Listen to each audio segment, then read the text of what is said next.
Garuda Purana Chapter 8, an account of the gifts for the dying. Garuda said, "Tell me, O Lord, all the rites for those in the other worlds who have done good, and also how these rites should be performed by the sons." The blessed Lord said, "O Tarksya, you have done well in questioning me for the benefit of mankind. I will tell you all about the rites proper for the righteous. The good person, finding his body, in its old age, afflicted with diseases, and the planetary conditions unfavorable, and not hearing the sounds of life, and knowing his death to be near, should he fearless and alert, and should make reparation for any sins committed knowingly or in ignorance. When it is near the time to die, he must perform his ablutions, and worship Vishnu in the form of salagrama. He must worship with fragrant substances, with flowers, with red saffron, with leaves of the holy basil, with incense, with lamps, with offerings of food and many sweetmeats, and other things. He should give presents to Brahmins, should feed them with the offerings, and should recite the 8 and the 12-syllable mantras. He should call to mind, and listen to, the names of Vishnu and Shiva. The name of Hari, coming with the range of hearing, takes away the sins of men. Relatives, coming near the diseased, should not mourn.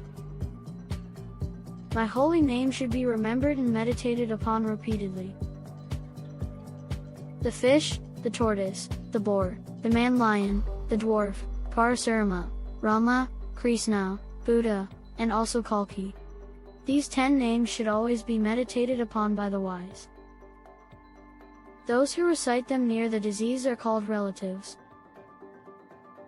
Of him who gives voice to the auspicious name Krishna, tens of millions of great sins are quickly reduced to ashes.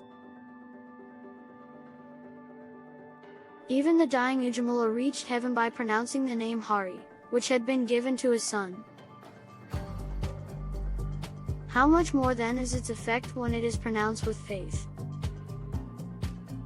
Hari, meditated upon even by one who has evil thoughts, takes away sins, fire burns, even though accidentally touched.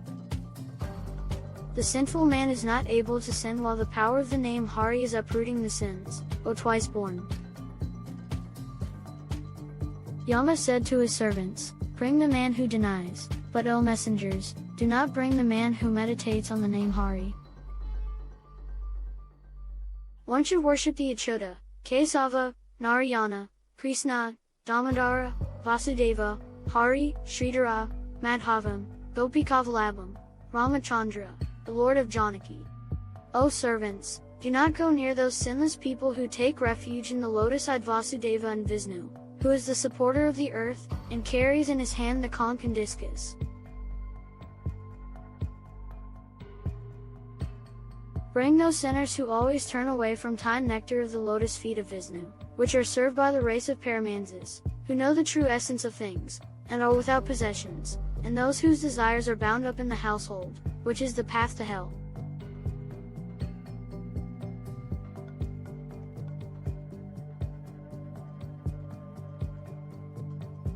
Bring them whose tongues do not pronounce the qualities and name of the Lord, whose minds do not meditate upon his lotus feet, whose heads never bow to Krishna, who do not offer worship to Vishnu.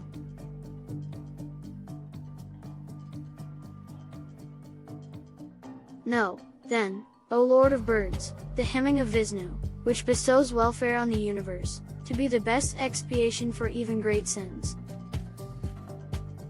The performance of penances does not purify the wicked man, who has turned his face away from Narayana, just as even rivers cannot purify a liquor pot.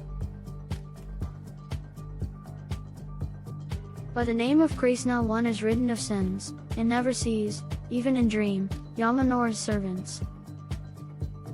The man, having a body of flesh, bones and blood, who, towards the end gives cows to the twice born, uttering Nanda Nandanam, never falls into the Vairani.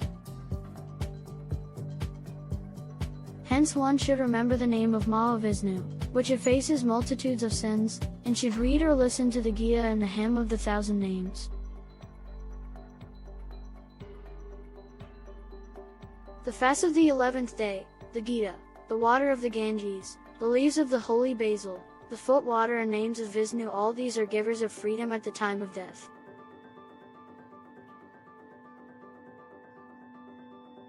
Then he must dedicate food, with clarified butter and gold, to alarm twice-born. Also give cows with calves. Whatever a man gives in his last days, little or much, if it is approved by his son, is exempt from decay, autarxia. In these last days a good son should make all the gifts. It is for the sake of this that the wise pray for a righteous son in this world. The sons, seeing their father lying upon the ground with eyes half closed, should not covet his earned wealth.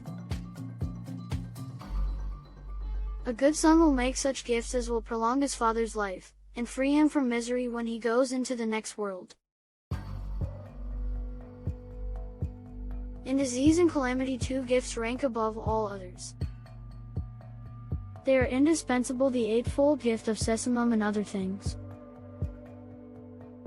Sesame, iron, gold, cotton stuff, salt, the 7 grains, a plot of ground, a cow, every one of these is said to purify. The 8 great gifts are the effacers of great sins, and should be given in the last days. Hear now their good effects. There are 3 kinds of holy sesames generated from my sweat.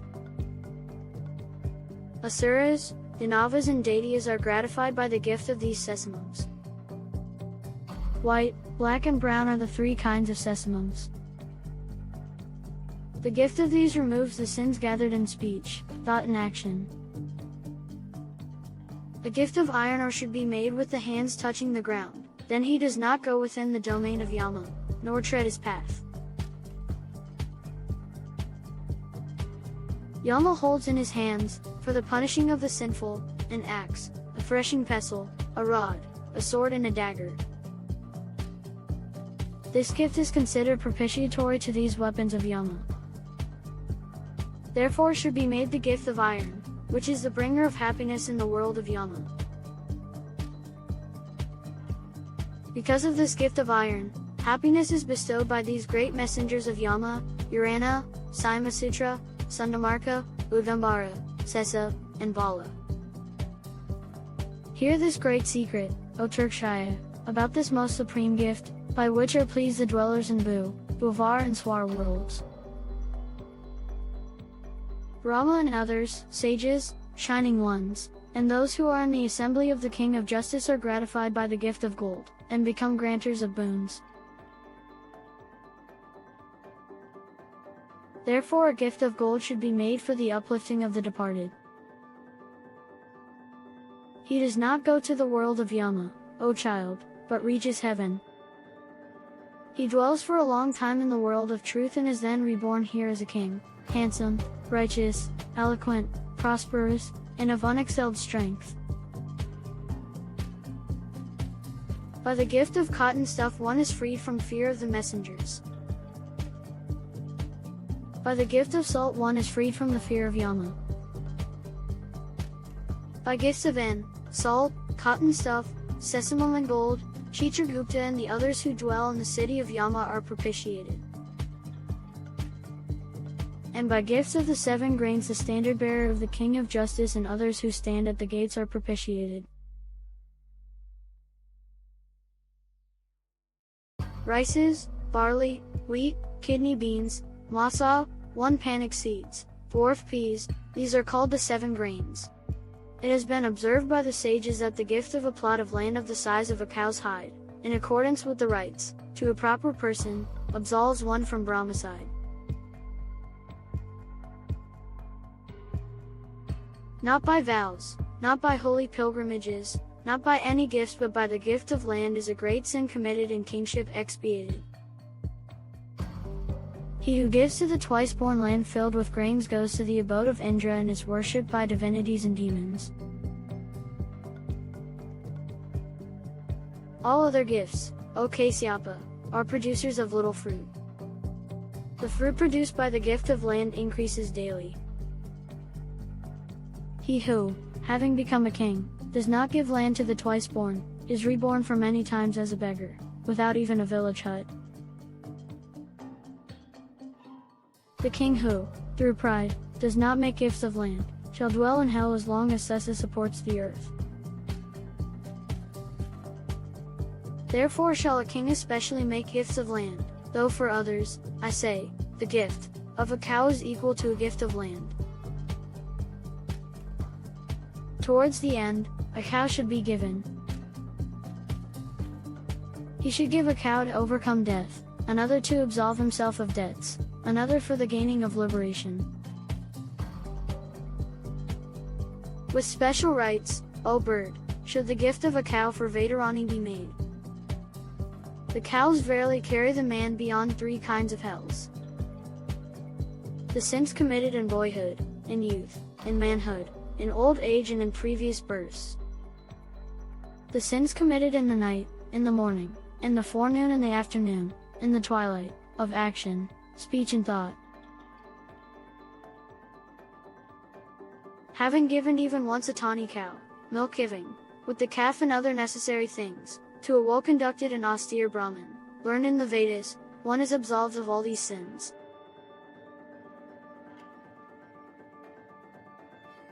The giver is released by her at the end from the accumulated sins. The gift of 1 cow while one is in full vigor of mind, the gift of 100 cows while suffering from diseases, the gift of 1,000 when dying and bereft of mental faculties.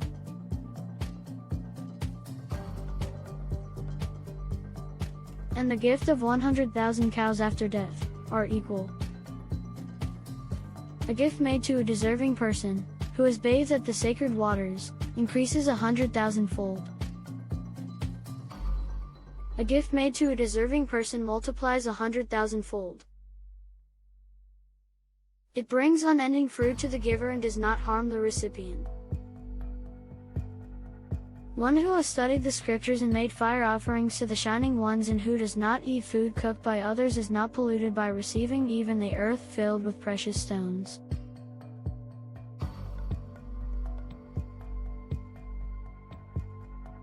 Mantras and fire, the removers of cold and poison, do not themselves partake of these evil qualities. The cow given to an undeserving person leads the giver to hell, and it troubles the recipient's people for 100 generations. A gift should not be made to an undeserving person by the wise who desire their own welfare. 1 cow should be given to one only, and never to many. If he either sells it or shares it his family will he trouble to the 7th generation. I will tell you about the guilt of a cow, which is a means for crossing the VIII.An river, of which I have spoken to you already. One should decorate a black or reddish cow, tip its horns with gold, silver its feet, and milk it into a bronze vessel. Cover it with a pair of black cloths, hang a bell round its neck, and place the covered bronze vessel upon some cotton stuff. Put there a golden image of Yama, and an iron rod, place clarified butter in the bronze vessel and put all upon the cow. Make a raft of sugar canes, fastening it with silk threads, make a hole, fill it with water, and in it place the raft. Having placed the things which are born from the body of the sun in it, dedicate the cow there in accordance with the scriptures. Present the cloths, with ornaments to a Brahmin, properly worship with fragrances, flowers, and colored rice. Take hold of the tail of the cow, place a foot in the boat, and, having honored a Brahmin, recite this mantra. O Lord of the universe, compassionate to those who seek refuge in thee, thou art verily the savior of those who are immersed in the ocean of existence, made miserable by the waves of sorrow and remorse.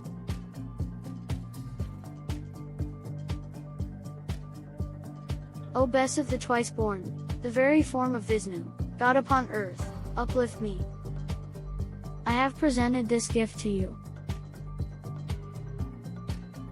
Salutations to VIII.An. I have presented this to you, being desirous of crossing that river, which is 100 yojanas in extent, and lies on the very dreadful way of Yama. Salutations to VIII.An. O cow, look upon me, for the sake of my passing through the gateway of Yama on the great path. Salutations to thee, VIII.An, Queen of the Shining Ones. May cows be in front of me, may cows be behind me, may cows be in my heart one, and may I dwell in the midst of cows. May she who is the goddess of prosperity for all creatures, who is the mainstay of the Shining Ones, it's the form of a cow, remove my sins. With hands together having invoiced, with these mantras, Yama in the form of a cow, and having walked round all these things, he should give them to the Brahmin. He who, with these rites, gives the VIII.An cow, goes by a righteous path into the assembly of the King of Justice. Whether the body is well or ill, one should carry out the VIII.An observance. The wise man, desiring to cross that river, should make a gift of a cow. That river, O bird, does not appear in the great way after the gift of a cow. Therefore it is necessary to give a cow at all sacred times. At all the sacred bathing places, like the Ganges, and in the dwelling places of Brahmins, at the eclipses of the sun and moon, at the crossing over one, on the day of the new moon. At the equinoctial and solstitial points, at Vyadapeta, 2 on Yuga days 3 and at other sacred times, the supreme gift of a cow should be made. That verily is called the sacred time, in which faith is produced, and when a proper person is present, thence flows unending benefit. Bodies are transitory, possessions are not eternal, death is always near, one should accumulate righteousness. So one who desires his own welfare should make unending gifts, according to his wealth, to a learned Brahmin. The gift of even a little wealth, presented with one's own hand, this is unending, and the time is effectual. He who has gifts as provision, goes happily on the great way. Otherwise, without provision the man suffers pain on the path. All the gifts made by human beings in this world clear the way for them on the path of the world of Yama. By the power of great merit, birth as a human being is attained. He who, having gained it, follows righteousness, reaches the supreme goal. The man who neglects righteousness, goes and comes in misery. The fruitfulness of birth as a human being depends upon the pursuit of righteousness alone. Wealth, sons, wife and fancily, body, kinsmen, all these are transitory. Therefore righteousness should be sought. So long as a man is alive he has a father and other relatives, but when they have known him to be dead, their affection soon fades away. He should constantly remember that the true kinsman of the self is the self. If not to the living, much less will anyone give to the dead. Knowing all this, one should give with one's own hand, while still alive. Life is transient, and who can give afterwards? The relatives turn away with averted faces, leaving the dead body on the ground, like a lump of wood or earth, but righteousness goes with him. The wealth disappears from the house, and the relatives from the cremation ground. The good and evil karma he has made goes with him. When his body has been destroyed by fire, his karma remains, and wherever he is the man experiences it, be it good or bad. Nobody has a relation in this changing ocean of sorrow. He is born by the attraction of karma, and goes again upon its exhaustion. Like creatures in a water tank, and like the motion or sticks in a river is one's contact with mother, father, son, brother, kinsman, wife and the others. Whose are the sons, and the grandsons? Whose is the wife, or the wealth? In the world of change nobody belongs to anybody. Therefore one should make gifts himself. As long as one is in possession of wealth, so long should one make gifts to a Brahmin, but when the wealth becomes another's one can have nothing to say. On account of gifts made in a former birth much wealth is obtained in this. Hence should wealth be given, by one knowing this, for the sake of righteousness. Wealth is born of righteousness, by righteousness desire is conquered. Righteousness verily is the cause of freedom. Therefore should righteousness be pursued. Righteousness is supported by faith, not by large piles of wealth. The wise, though in poverty, leave faith, and go to heaven. From him who offers to me, with devotion, a leaf, a flower, a fruit or water from him, the self-subdued, I accept that, presented with devotion. Therefore, by all means, a gift should be made, and as prescribed. Whether it be